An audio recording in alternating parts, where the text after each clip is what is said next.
hands, you can do one of a couple things. If you have, you know, for me, I strategically created a polygroup here, and I'll explain why in a minute.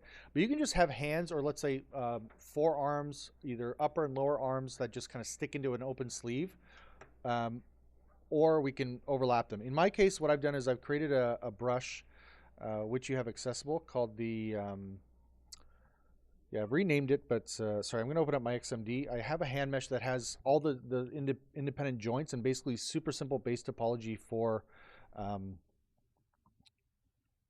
a hand that you would need. And you can literally just this is an insert brush, by the way. Inserts as well, just so you know, they may not accept you dragging them onto a base mesh. So it's usually a good idea to maybe do this or prep this before a projection, or just to prepare to kind of work around this. So either by going to your high poly and then deleting lower. This is usually the method I use in this type of situation if they're just overlapping. So I'll say, okay, delete lower. And then I'll left click and drag the hand out, okay? You know, make sure your scale's right, okay? And then this could just be a separate subtool, essentially, right now, okay? There's something like that, okay? So it's okay if there's a little overlap and you're just sort of sticking them in.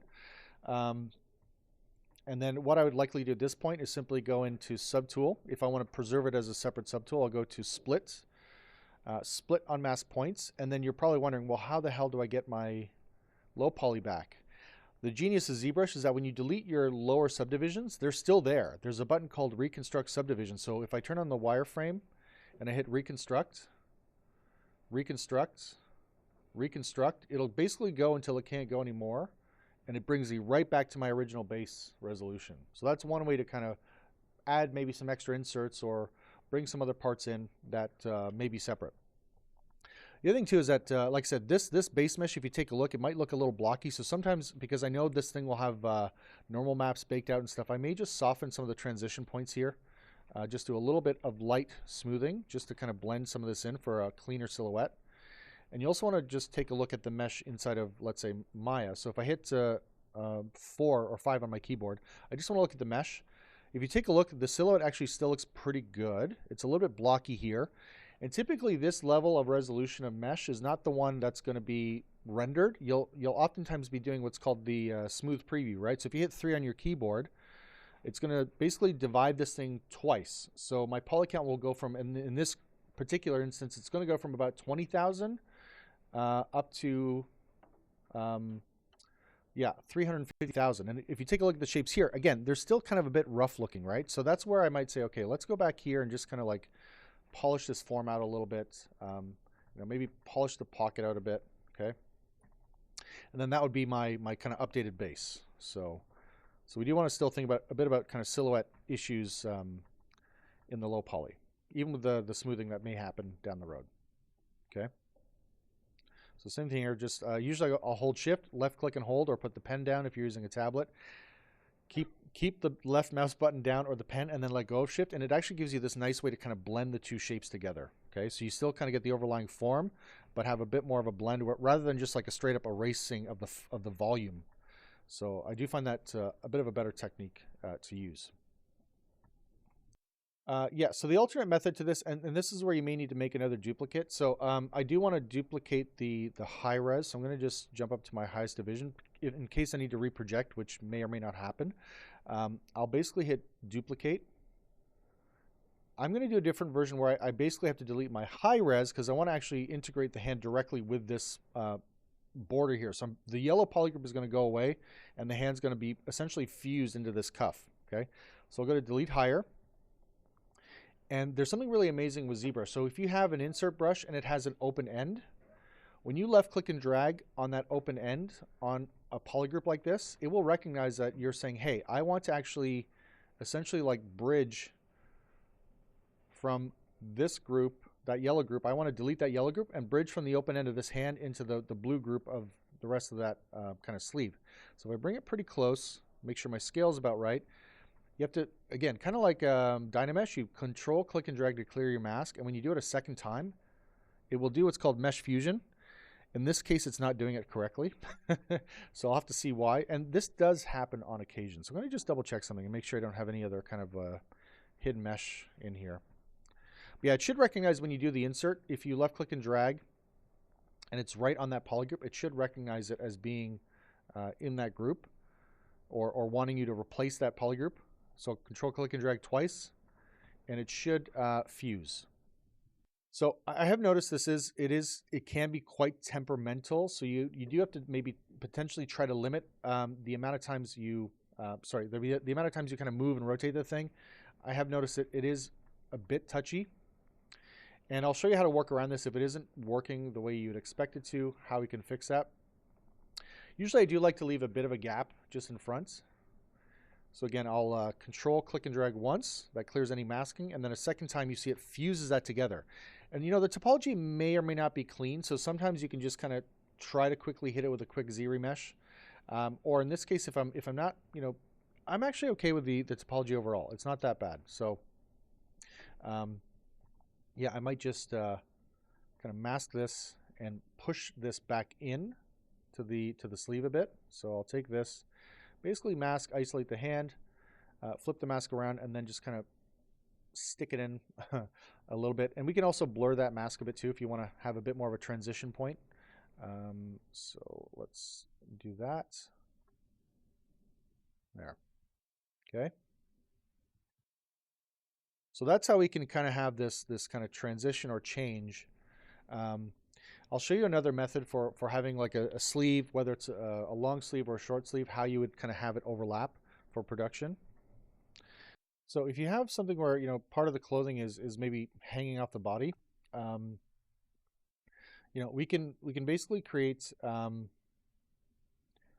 just do a cleaner version. There we go. So if you have, you know, something where the mesh is hanging off, for skinning purposes, it's generally recommended, if you have to have mesh with a thickness, that it be a uniform thickness. Okay. So I do recommend that as a very last step. If you got clean mesh, you got the shirt that you kind of want, or a top, or whatever it might be, then you can take that model and simply go to deformation, dynamic subdivision, apply the dynamic subdivision, turn off any smoothing, and then give this thing a thickness. And what that will ensure, if we solo this, is that the polygons inside and out will be identical, so that when you're skinning this, right, let me just hide the outer shell so you can sort of see the inner. Oh, sorry, I can't hide inner and outer, but the idea is that basically, yeah, the topology here is exactly the same inside and out. Okay, the thickness is over exaggerated here, so we can take this down a bit, right? Make it a bit more organic.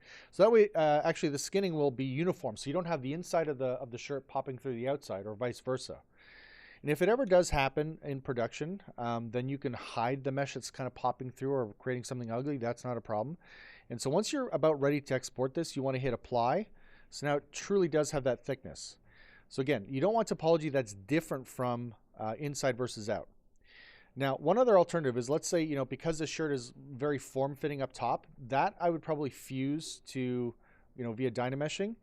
And sometimes what I'll do is, let's say maybe the legs are separate or split. In the case of a shirt, a skirt, I have a little trick to this that I'll show you. So if you wanted to have a thickness just enough in case we see the underside of that shirt and we don't want to see it be perfectly thin, what I will do often is I would sort of select either a shirt, a short sleeve, medium sleeve, or even potentially long sleeve, and I would basically create a new polygroup, okay? And I'll show you my kind of quick hack edit for this. And I'll explain why I do this. So in ZModeler, if you hit the ZModeler brush and hover over a polygon, right, we can extrude a poly. In this case, I'm going to hold space bar and go to polygroup. So extrude polygroup. Now what happens with this is that it actually creates an inner and an outer shell. And the problem is I actually want to extrude this inwards, and something else weird sort of happens. Basically, the outer face becomes inner, and then we get a bunch of illegal mesh. It becomes a real mess. So I'll show you how I work around this. When I go to extrude in, if you hold control, it actually extrudes in kind of like a copy of that polygroup. But both faces are facing the same way. So what I have to do is actually take this polygroup from the inside and hit the flip button. Now this is my custom interface, so if you don't have that, you just go to display properties and go to flip or double-sided. It's the same thing here. So what this is going to allow me to do, and I'll show you the sort of importance of this, and I'll hit double-sided. Again, the topology on the inside you see is exactly the same as the outside of that polygroup, right? And it flows exactly the same way. And now I don't have illegal mesh inside the shirt where there's like 3 sets of polygons attached to one edge, which happens when we do an extrusion on a thin mesh like this. But I do need to kind of create the thickness. So my simple way to do that is to hover over one of the edges, hold space bar, go to bridge, 2 holes. By the way, one of my frustrations with ZBrush is this menu. Sometimes it gets clipped off, so you may have to go to a higher part of the window or the interface and hold space bar. So I want basically a flat polygroup and minimum resolution. So I just get one bridged edge across here, and when you see that, right, now you've got the thickness, and if we turn off solo, right, we can now kind of see up the shirt without it being impossibly thin, right? And then as a finishing step, you know, we don't necessarily want to see all the way up the shirt. I mean, unless you're into that kind of thing. But what I'll do is I'll hover over the open edge. So remember, this is like kind of going inwards, and if I just want to kind of cap it, that's typically what I'll do. So I'll hold space bar and then go to close, convex hole. And again, I want it to be its own polygroup, so I'll say polygroup flat, and you can set a minimum resolution. So I don't need a ton of mesh in there typically. So I can either set this to be, you know, 2, 3, 4, or leave it at 8, which is fine. So that's one method where I can kind of close this up and it creates a seal. Or what you can also do is just kind of scale it inwards a bit. So if I take this and go to scale, edge loop complete, okay, and then we can kind of like make sure we don't see the gap, right? So for skinning purposes, this is probably a little bit better, maybe to scale in just so you don't ever potentially see a full gap between body and clothing. Okay, so those are my alternate ways to kind of handle that. And it would be the same process whether I had a long sleeve, a medium sleeve, a short sleeve. You know, like I said, in this case, I'd probably just bring the shirt right up against the body, or it may have been fused.